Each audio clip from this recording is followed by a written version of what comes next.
Hello everyone, welcome to my channel. It's Kritika. So आज हम अपनी क्लास 10th की एनसीईआरटी की जो बुक है इकोनॉमिक्स की, उसे कवर करेंगे। हमारा ये सेकंड चैप्टर है। इसके अंदर हम डिफरेंट सेक्टर्स के बारे में पढ़ने वाले थे। तो आगे आज जो हमारा टॉपिक है वो है primary sectors and टर्जरी sectors in India. यानी कि हमने इससे पहले प्राइमरी सेक्टर, टर्जरी सेक्टर्स के बारे में इन्फॉर्मेशन काफ़ी देख ली थी कि भाई क्या क्या मतलब कैसे कैसे होते हैं ये प्राइमरी सेक्टर, सेकेंडरी और टर्जरी सेक्टर में डिफरेंस क्या क्या होता है। अब हम देखेंगे जो ये सेक्टर्स हमारी इंडिया में है वो कितना प्रोडक्शन करते हैं और कौन सा सेक्टर सबसे ज़्यादा प्रोडक्शन करता है। So let's begin. Graph first show the production of goods and services in the three sectors. This is shown for 2 years, 1973, 74 and 2013-14. We have used the data for these 2 years because the data are comparable and authentic. You can see how the total production has grown over the 40 years. अब यहाँ पर आपको ना एक graph दिखाई देगा। देखो, look at this one. ये जो ग्राफ है, इस ग्राफ में अगर आप देखोगे ध्यान से तो आपको इस ग्राफ के अंदर 2 ईयर्स का डाटा दिया हुआ है। पहला जो डाटा है वो 73-74 का है और जो सेकंड डाटा है वो 2013 और 14 का है। यहाँ पे डिफरेंट कलर्स से इस ग्राफ को शो किया गया। देखो, प्राइमरी सेक्टर का जो पहले प्रोडक्शन था हमारी कंट्री में वो काफ़ी लो था, बट 2013-14 में काफ़ी इंक्रीज़ हुआ है as compare to the previous year. फिर उसके बाद देखते हैं सेकेंडरी में काफ़ी ज़्यादा इंक्रीमेंट हुआ है। वहीं टर्जरी बिल्कुल उस टाइम पे बहुत कम ग्रोइंग सेक्टर था, but now it's a most in growing sector in India. ठीक है, ये सबसे ज़्यादा ग्रोइंग सेक्टर है करंटली। अगर आप देखोगे ना तो करंटली ये सबसे ज़्यादा ग्रोइंग सेक्टर है हमारी कंट्री में। ओके, सो आगे बढ़ लेते हैं एक बार। क्या है आगे? Rising importance of the टर्जरी sector in production. अब ये इंपॉर्टेंट है, ये पढ़ लेते हैं एक बार कि जो इम्पॉर्टेंट है टर्जरी सेक्टर की वो कैसे हमारे लिए मतलब जो राइज हो रहा है टर्जरी सेक्टर, इसकी इंपॉर्टेंस देख लेते हैं। अब हमने ऊपर जो ग्राफ देखा था उसके अंदर दोनों ही ईयर्स के डाटा के अंदर काफ़ी ह्यूज डिफरेंस था। ठीक है, जैसे 2013-14 में क्या था, टर्जरी सेक्टर्स जो है वो लार्जेस्ट प्रोड्यूसिंग सेक्टर था इंडिया के अंदर और अभी भी है। अब ये बताओ, जो टर्जरी सेक्टर है उसका जो ग्रोथ हो रहा है उसका रीज़न क्या हो सकता है? रीज़न है प्राइमरी और सेकेंडरी सेक्टर का बढ़ना। अगर प्राइमरी सेक्टर इंक्रीज़ हो रहा है तो मतलब रॉ मटेरियल मिलेगा हमें। कोई भी चीज़ हमें बनाने के लिए रॉ मटेरियल चाहिए होता है। रॉ मटेरियल सेकेंडरी सेक्टर तक जाएगा, सेकेंडरी सेक्टर में उसका प्रोडक्शन होगा और टर्जरी सेक्टर का काम क्या है? उस चीज़ को बेचना, सेल करना और उस पर डिफरेंट काइंड ऑफ सर्विसेज को देना। ठीक है, इस तरह की चीज़ें टर्जरी सेक्टर्स में होती हैं। इसीलिए करंटली जो टर्जरी सेक्टर, सर्विसेज सेक्टर भी कहते हैं इसे, ये फास्टेस्ट ग्रोइंग सेक्टर है इंडिया के अंदर अभी करंटली।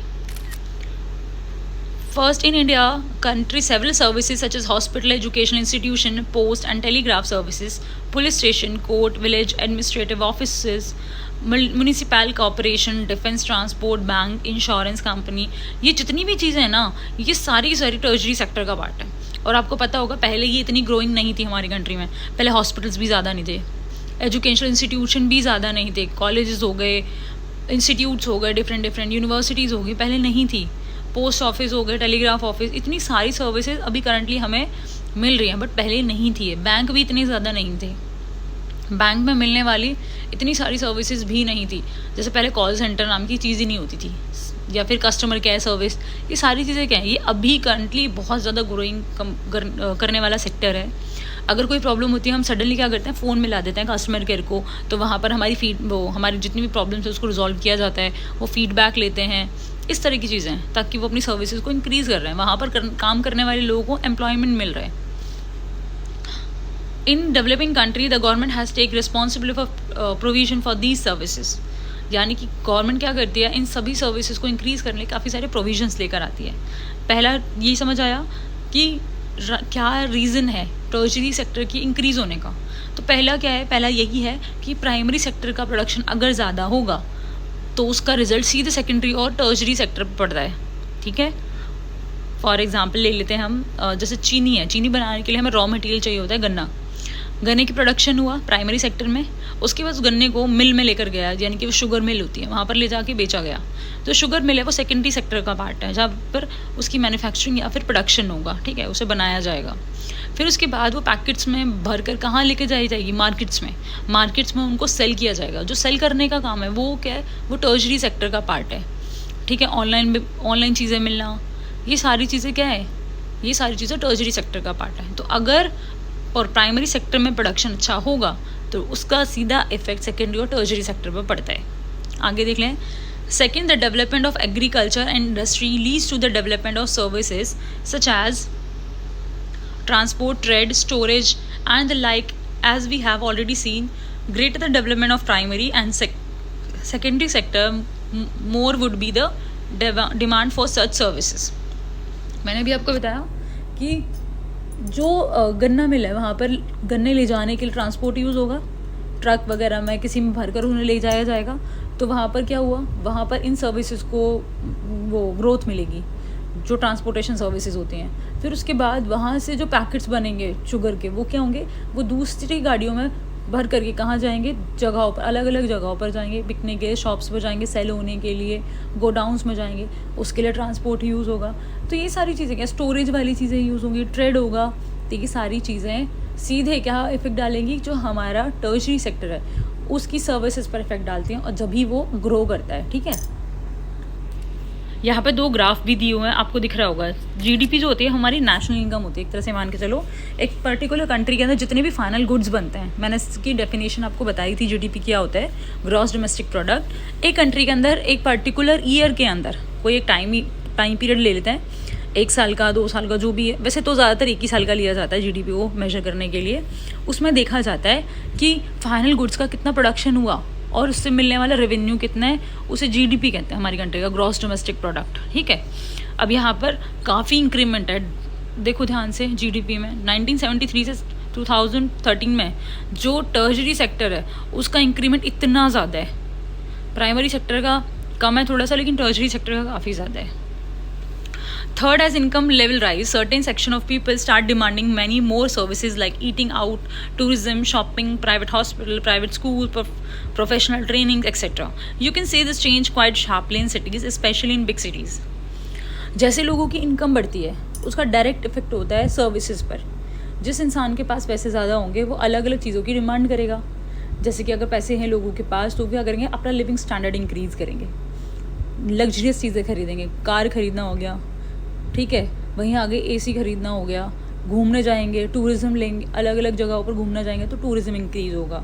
ठीक है, डिफरेंट शॉपिंग मॉल्स में शॉपिंग करने जाएंगे. ये सारी चीज़ें क्या करती हैं, इनकम इंक्रीज़ होना डायरेक्टली सर्विसेज सेक्टर को इंक्रीज़ करने के बराबर ही माना जाता है. ठीक है, जैसे इन लोगों के पास इनकम आएंगी, लोग क्या करेंगे भाई, अलग अलग जगह पर जाकर पैसे लगाने की कोशिश करेंगे भाई, जहाँ ताकि उन्हें सेटिस्फैक्शन मिले चीज़ों को. जैसे प्रोफेशनल ट्रेनिंग मिलेगी, गिटार बजाना सीख रहा है कोई, इस तरह की प्रोफेशनल ट्रेनिंग्स लेते हैं लोग. ठीक है, कोई काउंसलिंग भी लेता है, जैसे किसी को हो सकता है हीलिंग करनी हो, योगा जैसी क्लासेस लेते हैं. तो ये सारी चीज़ें क्या है, ये सारी चीज़ें इनकम के इंक्रीज़ होने पर डिपेंड करती हैं. इनकम इंक्रीज़ होगी तो लोग सर्विसेज की डिमांड करेंगे. Fourth, over the past decades, so the certain few services such as those based on the information and communication technology have become important and essential. The production of these services have been rising rapidly. In the chapter 4, we shall see example of these new services and the reason of this expansion. अब देखो एक चीज़ और है, जैसे हम लोगों ने last कुछ सालों से देखा है कि जो सर्विसेज सेक्टर है वो इसलिए भी बढ़ रहा है क्योंकि लोग डिफरेंट टेक्नोलॉजी का यूज़ करने लगे हैं. पहले लोग काफ़ी ज़्यादा एक तरह से मान के चलो जो मैन मेड रिसोर्सेज हैं उन चीज़ों को यूज़ करते थे, जो नेचुरल रिसोर्सेज होते हैं चीज़ों को लेकर. जैसे कि कैसे बताएं, पहले लोगों के पास ना इतनी टेक्नोलॉजी नहीं थी. आज लोगों के पास टेक्नोलॉजी बहुत सारी है. एक बार में मिक्सर चलाई सारी चीज़ें चल गई. तो ये टेक्नोलॉजी का यूज़ करने की वजह से जब टेक्नोलॉजी के लिए लोग पैसे डालेंगे तो इसलिए टर्शरी सेक्टर भी इंक्रीज़ होगा. लोग वॉशिंग मशीन खरीद रहे हैं फुल्ली ऑटोमेटिक. पहले लोग हाथ से कपड़े धोते थे, वो क्या होती थी, वो लेबर इंसेंटिव टेक्निक है, कपड़े धोना हाथों से. लेकिन अब क्या कर रहे हैं लोग, अब वॉशिंग मशीन की डिमांड कर रहे हैं. तो वॉशिंग मशीन की डिमांड करना सीधे सर्विस सेक्टर को क्या कर रहा है, इंक्रीज़ कर रहा है. क्यों, मैन्युफैक्चर होगी सेकेंडरी सेक्टर में उसका और टर्शरी सेक्टर में वो सेल होने के लिए आएगी. तो लोग जब नई नई चीज़ों की डिमांड करते हैं, इन्फॉर्मेशन टेक्नोलॉजी, नई नई इनोवेशंस का डिमांड करते हैं. अब तो लोग भाई सेंसर लगवा लेते हैं अपनी गाड़ियों के पीछे या फिर घरों के अंदर इलेक्ट्रिक लॉक लगवा लेते हैं. तो ये सारी चीज़ें सर्विस सेक्टर का ही पार्ट है, टर्शरी सेक्टर जिसे कहते हैं. ठीक है, अब देखते हैं service sector is growing equally well.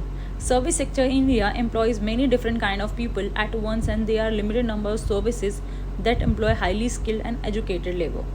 अब एक चीज़ समझो, टर्शरी सेक्टर लोगों को सर्विस जॉब तो दे रहा है, जॉब प्रोवाइड कर रहा है, नो डाउट, कोई प्रॉब्लम वाली बात नहीं, लेकिन इसके अंदर टर्शरी सेक्टर में ज़्यादातर उन लोगों की डिमांड होती है जो ज़्यादातर एजुकेटेड हो, स्किल्ड लेबर जो होते हैं ना, जो एक एजुकेटेड वर्कर्स होते हैं, उनकी डिमांड इसमें ज़्यादा होती है। ये एक थोड़ा सा इसका कह सकते हैं मतलब एक लिमिटेशंस है।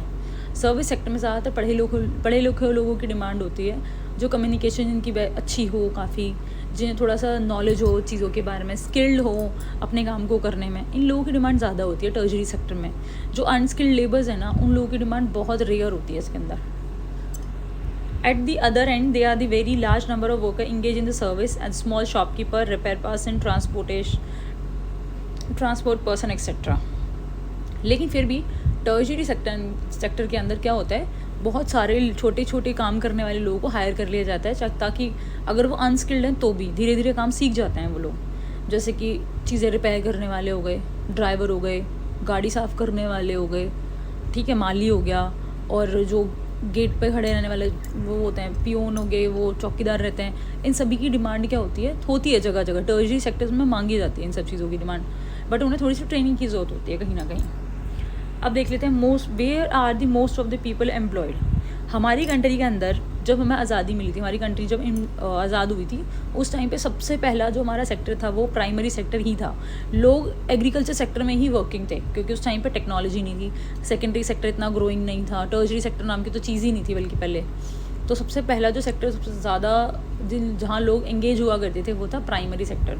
अभी भी प्राइमरी सेक्टर ही है, ठीक है। प्राइमरी सेक्टर में लोग ज़्यादा काम ज़रूर करते हैं, लेकिन प्रोडक्शन उतना नहीं होता है जितना कि टर्शरी सेक्टर में होता है। टर्शरी सेक्टर के अंदर ज़्यादा लोग क्या करते हैं, ज़्यादा लोग एंगेज नहीं हैं, लेकिन उसकी जो रेवेन्यू है वो ज़्यादा है। देखो यहाँ पर इस ग्राफ के अंदर आपको शो हो रहा होगा, इस ग्राफ के अंदर आपको ये दिख जाएगा कि किस सेक्टर के अंदर ज़्यादा लोग हैं, मतलब share of the sector employed.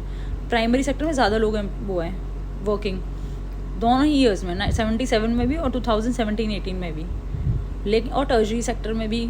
लेकिन पहले से ज़्यादा टर्शरी सेक्टर में इंक्रीमेंट हुआ है, और पहले से ज़्यादा जो डिक्रीज़ आया है वो किस में आया है, एग्रीकल्चर सेक्टर में, ठीक है।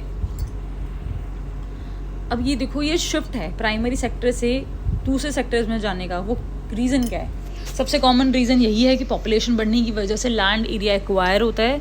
लैंड एरिया जब एक्वायर होगा तो एग्रीकल्चर जो लैंड एरिया है वो धीरे धीरे डिक्रीज़ हो जाएगा, और लोग काम की तलाश में शहरों की तरफ जाते हैं। फिर जब लोगों के पास ज़मीन नहीं होगी एग्रीकल्चर करने के लिए, तो लोग क्या करेंगे, शहरों की तरफ शिफ्ट हो जाते हैं, ठीक है, वहाँ पर काम वगैरह ढूंढते हैं। आगे देख लेते हैं क्या है यहाँ पर ना। एक चीज़ दिखाई हुई है जीडीपी वगैरह के बारे में, एक वो देखिए स्टोरी, इसके बारे में जो है हम नेक्स्ट क्लास में करेंगे। इसमें एम्प्लॉयमेंट बताई जाएगी कि एम्प्लॉयमेंट कौन सी तरीके की होती हैं और कहाँ कहाँ वो एग्जिस्ट करती हैं। अनएम्प्लॉयमेंट किस टाइप की होंगी और कहाँ कहाँ वो एग्जिस्ट करती हैं उसके बारे में। तो आज की क्लास में हम लोग इतना ही करने वाले हैं, नहीं तो बहुत ज़्यादा हो जाएगा। तो आई थिंक आपको ये चैप्टर जो जितना मैंने कराया ये समझ आया होगा। अगर आपको ये चैप्टर समझ आया है then please like, comment and subscribe my channel. और जो भी अपनी फीडबैक है, जो भी मतलब सजेशन देना है, तो प्लीज़ वो कमेंट में आप लिख देना। Okay, thank you so much, bye bye.